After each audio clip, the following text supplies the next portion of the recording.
My daughter passed away, leaving behind twins. Her husband said, returning these defective kids. I hugged my grandkids. They whispered, as planned, Mom, what is the truth? I'm going to remarry a doctor. I'm returning the kiss with the bad genes. After Mary's funeral, Andy spoke those outrageous words to me and the twins. Anger welled up inside me at his cruel words. I was about to confront Andy and demanded an apology, but he left the waiting room. I thought about chasing after him, but I saw the twins sitting in the corner of the room, heads down. Right now, taking care of the twins is my top priority, not chasing after Andy. Ken, Nick, I'm so sorry. I never imagined it would turn out like this. What a terrible grandmother I am, to argue in front of these young children. I hugged the twins tightly and apologized. But Grandma, don't apologize. Nick's voice was brighter than I expected. His expression was also cheerful. It all went according to plan, Mom. Grandma, you don't have to worry anymore. The twins' words left me stunned. My name is Emily James, and I'm 55 years old. My husband passed away a few years ago, and I currently live alone. Right after my husband passed away, I often felt down. But the reason I'm able to stay positive now is probably thanks to my daughter, Mary. Mary is my only daughter and got married about 10 years ago. She's 32 now and lives with her husband, Andy, and 2 sons, Ken and Nick, making a family of 4. Since their house is nearby, Mary has been regularly visiting me since my husband passed away. Mom, are you eating properly? I heard this cake is popular these days. Let's eat it together. Mary often visits my house, bringing Ken and Nick along. Ken and Nick are very attached to me. Grandma, let's play together. I want to play with Grandma too, they say, jumping at me full of energy. My house, which used to be quiet when I was alone, sometimes gets lonely when I'm lost in thought. But whenever I hear the cheerful voices of the 3, I can't help but smile. Mary, Ken, and Nick have been a great source of support for me. However, Andy rarely shows his face.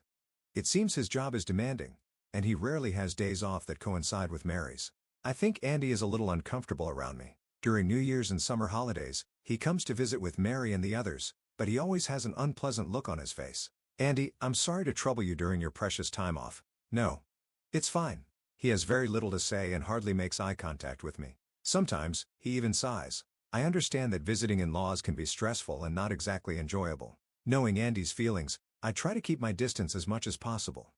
However, there was one thing that concerned me about Andy. He hardly helps with childcare or housework. Since the twins were little, Mary had been juggling childcare, housework, and her job. To support Mary, I often looked after the twins and visited their home to help with chores. During those times, Andy would always be lounging on the sofa fiddling with his smartphone. He wouldn't even flinch when the twins cried. Moreover, he would casually ask Mary, who was clearly overwhelmed, "Hey, where's my dinner?" I couldn't stay silent and voiced my concerns several times. Andy, at least do your own things yourself. Mary is taking care of the twins. It's hard enough to take care of one baby, but with twins, it's twice as hard. That's why I believe that couples should work together in raising children. However, Andy just chuckled. Why do I have to be told this by you?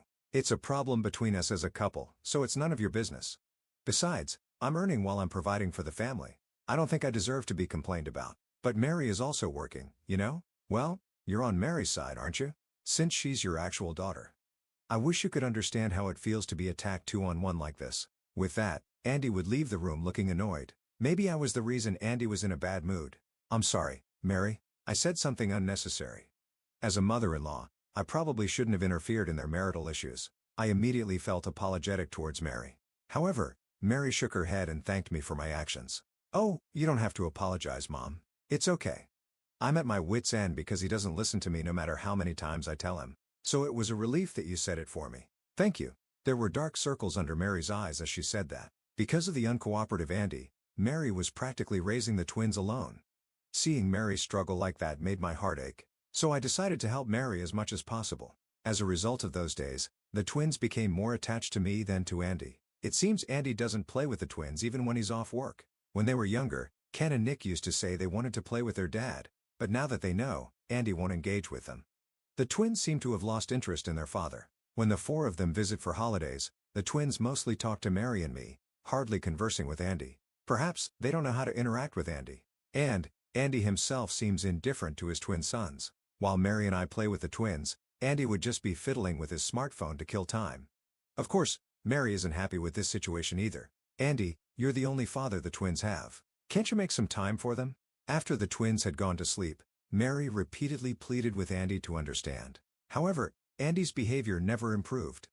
I know I want to, but I'm exhausted from work. I want to relax on my days off, at least. Besides, they play with you and your mom, right? That should be enough. In the end, the distance between the father and sons remained. The twins turned 6, and Mary seemed to have given up on Andy. I understand that Andy works hard for the family. Still, both Mary and I wished he would spare a little more thought for the twins. After that, I continued to regularly meet with Mary and the twins, drawing energy from them. They were my adorable grandchildren and a kind daughter. At that time, I believed that the days we spent together would continue forever. However, Mary's demeanor gradually started to change. "Are you okay, Mom? What's wrong, Mary? You don't seem well." Mary and the twins came to visit my house as usual, but Mary's complexion looked unusually pale. When I tried to make tea, Mary quickly offered to help, but she stumbled as if she might be experiencing dizziness. I told her to rest and laid out a mattress in the next room. "I think I'm just a little tired from work and housework." "I'm sorry. You should go to the hospital. Your face is pale." "No, I'm fine. I'll be okay after I rest." But I couldn't see it as just a lack of sleep. Even when the twins were playing in the living room, I could hear Mary's pained voice. The twins were all so worried, their expressions clouding over. Mary continued to look unwell after that day. Despite my insistence, she kept saying that she was fine, saying she was just tired. I was worried that she might collapse if this continued. I thought about consulting Andy, wondering what he thought since he must see her at home, but my expectations were far off the mark. "Mary hasn't been feeling well lately. How does she seem to you, Andy?" "Is that so?" Andy laughed through his nose on the other end of the phone. I couldn't hide my surprise at his response. "Is that so? If you live together, you should notice things. Mary hasn't been herself lately. Come on, you're overthinking it. You're too protective just because she's your daughter." Of course, as our mother, I'm deeply concerned about my mother. But Andy is Mary's husband. Shouldn't he be worried about his wife's well-being? It would be terrible if something happened, so of course, I'm worried. You two are a couple. Shouldn't you be a little more concerned? Yes, I understand." In the end, Andy abruptly cut me off and ended the call. Perhaps I'm being overprotective as I care too much for my daughter. After Andy's words, I decided to refrain from consulting him in the future. Still, Mary's condition didn't improve. I managed to persuade her, saying she couldn't keep working in her condition, and urged her to see a doctor. As a result, Mary was diagnosed with cancer. Due to the late detection, there was nothing that could be done. Mary's prognosis was a year at most, and the moment I heard that from the doctor, my world went dark. Why did Mary have to suffer such a fate? When I noticed Mary's poor health, I should have forced her to go to the hospital. Then maybe the disease would have been detected earlier. I was so overwhelmed with despair that I couldn't even cry. I just couldn't accept the reality. And he was also there when the doctor delivered the prognosis. He too listened to the doctor's words in a phase. I thought Andy was also in shock just like me. But after the doctor finished talking, Andy's expression strangely brightened.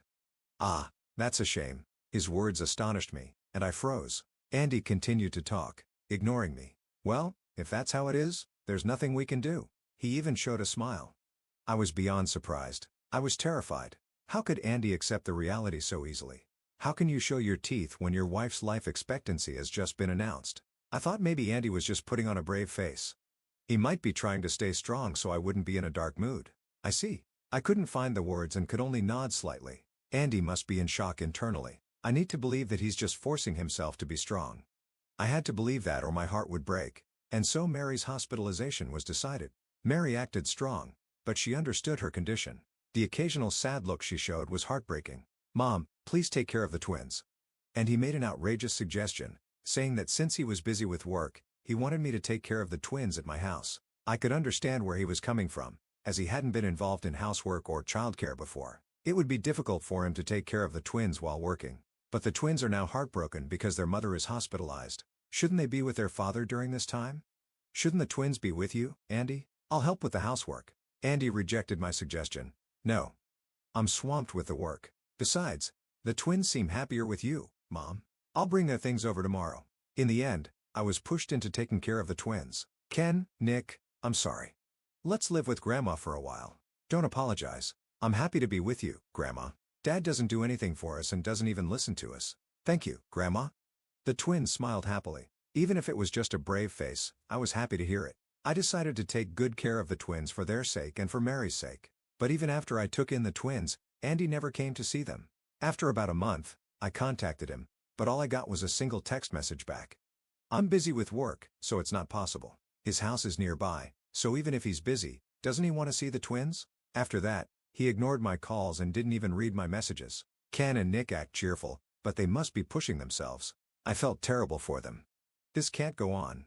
I need Annie to be more aware of his role as a father, but he won't even talk to me. I was at a loss. I couldn't consult with Mary, who was already battling her illness. Was there anything I could do on my own? I kept thinking about it whenever I saw the twins' smiles. One day, as I headed to Mary's hospital room, she looked at me with a serious expression.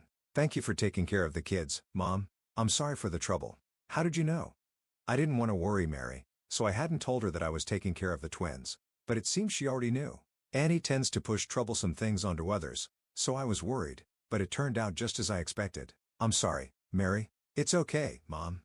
I can handle anything for the kids, but don't push yourself too hard, okay?" I never imagined it would turn out like this. Tears glistened in Mary's eyes as she said that. I don't understand why such a hard worker like Mary has to go through this. I was filled with frustration and anger. "You can leave the kids with me now. They're both waiting for you to come home." "Yes. I'm not giving up yet."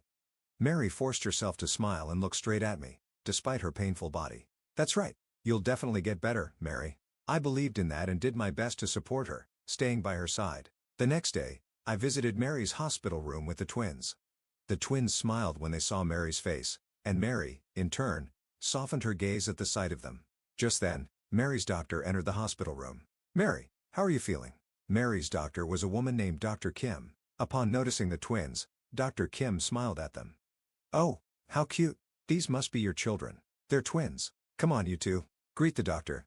Dr. Kim crouched down to meet the twins' eye level, but for some reason, the twins turned their faces away. Now, you two. That's rude to the doctor." "Sorry, doctor." "What's wrong, you two?" Normally, the twins would greet strangers with a cheerful hello, and they weren't shy. So why weren't they responding to Dr. Kim? Even when Mary and I urged them, the twins remained silent. Dr. Kim left the room looking a bit awkward. "What's wrong with you two? Why did you ignore the doctor?" Mary's tone was a bit stricter than usual, but the twins just looked down wearing a sullen expression. This was the first time something like this had happened, and neither Mary nor I could do anything but scratch our heads. I thought it best to change the subject.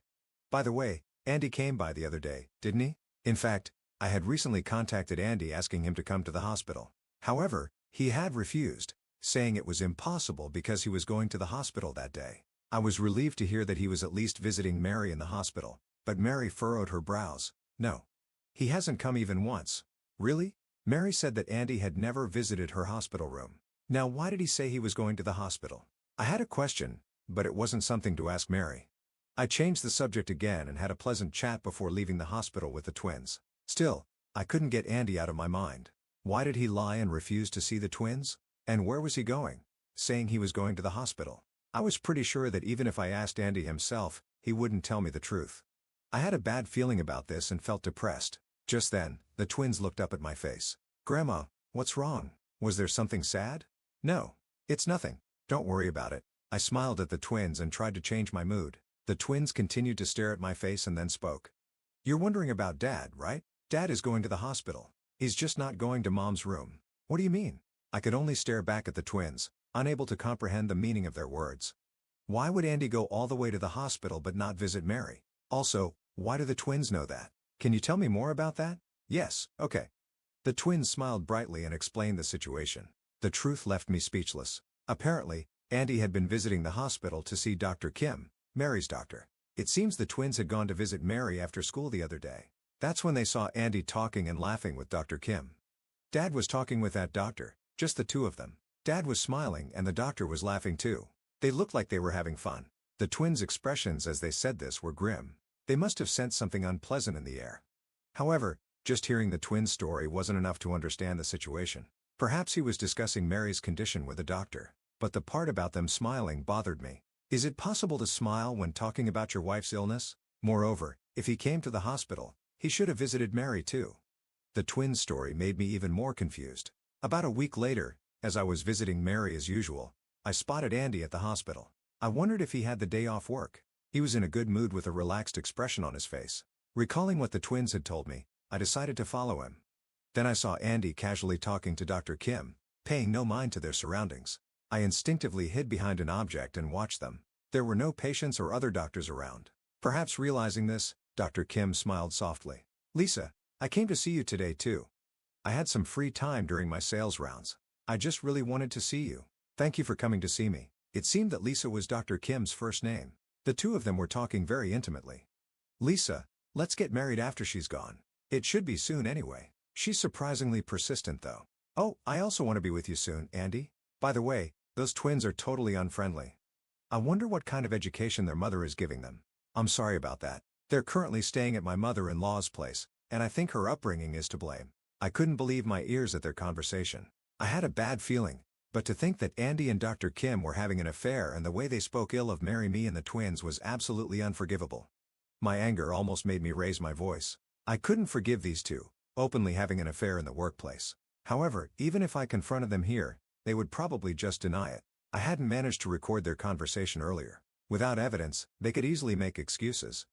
Well then, I'll get back to work. Hang in there, Elisa. I clenched my fist and left the scene. I couldn't let them know that I had discovered their affair. I moved away without Andy noticing and headed to Mary's hospital room. But I was contemplating about whether I should tell Mary about this. It's unbelievable that her husband and her doctor are having an affair. Mary would be devastated if she found out. If possible, I wanted to tell her after she recovered. But Mary's condition was only getting worse with no sign of improvement in sight. What if something happened to Mary while she was still unaware of the truth? I couldn't come to a conclusion that day. A few days later, I was preparing dinner as usual, but my mind was filled with Andy's affair and I often found myself spacing out. Just then, the twins came home from school and looked at me. Grandma, what's wrong? Something happened, didn't it?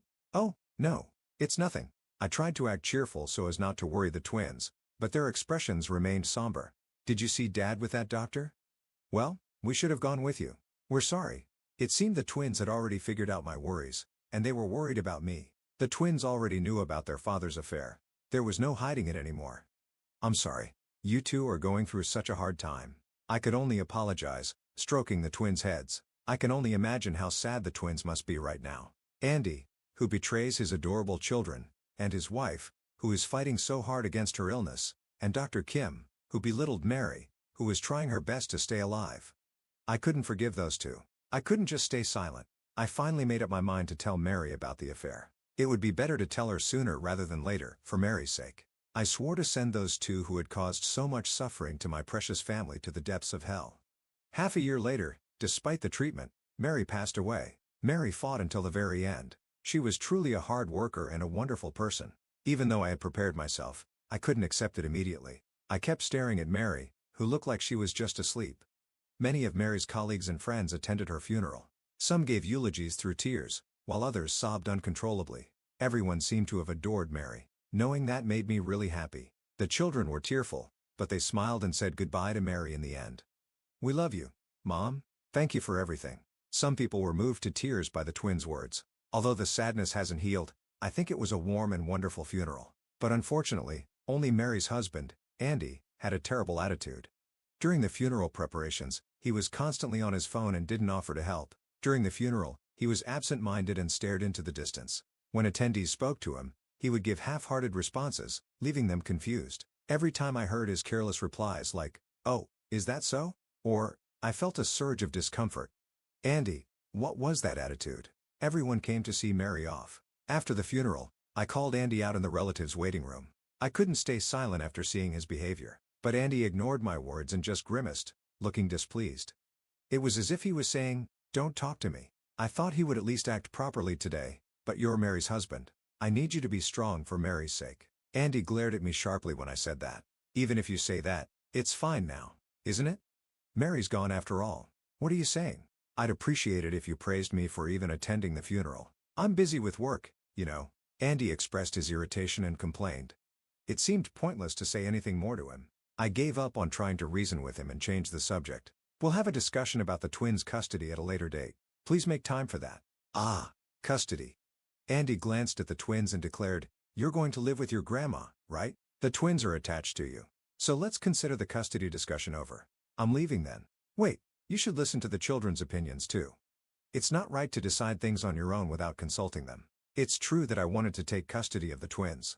Andy hadn't visited them even once, and he had left all the childcare and housework to Mary. I couldn't entrust the twins to such a man, But even so, it was too much for him not to listen to their opinions at all. I thought that if the twins wished to live with Andy, I would respect their decision.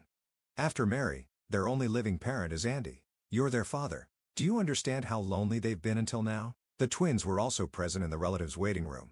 I tried to keep the conversations as calm as possible in front of them, but upon hearing Andy's words, I couldn't hold back.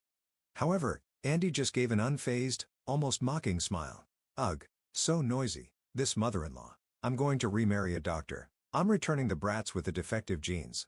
What did you say? It seems that Addy had already given up on hiding his relationship with Dr. Kim. His unexpected statement left me at a loss for words. Neither of them took to me even when I tried to engage with them. I'm the one working and earning money, yet they're so ungrateful. Raise these ignorant brats with your defective genes yourself. How dare you? I took the twins to a back room and quickly contacted the lawyer. The lawyer was aware of our situation and said he would come immediately. Relieved, I decided to deal with Andy and Dr. Kim. It's a nuisance for you to come here unannounced. Shut up. If you suddenly send something like this, anyone would come to talk, right? Andy was holding the certified letter in his hand.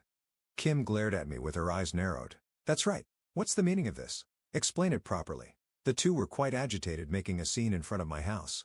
I had to let them into the entryway because they were causing a disturbance to the neighbors. Honestly, there's not much to explain. You two are having an affair, so I'm demanding compensation. I'll make sure you pay it. What? We weren't having an affair. Besides, Mary is no longer in this world. Who are you going to pay the compensation to? Me. I'm the inheritor of the right to claim compensation. When I said that, Andy's eyes widened. He raised his voice even louder and started arguing. There's no reason for you to get any money. You're just trying to exploit Mary's death and extort money from me, aren't you? You're the lowest.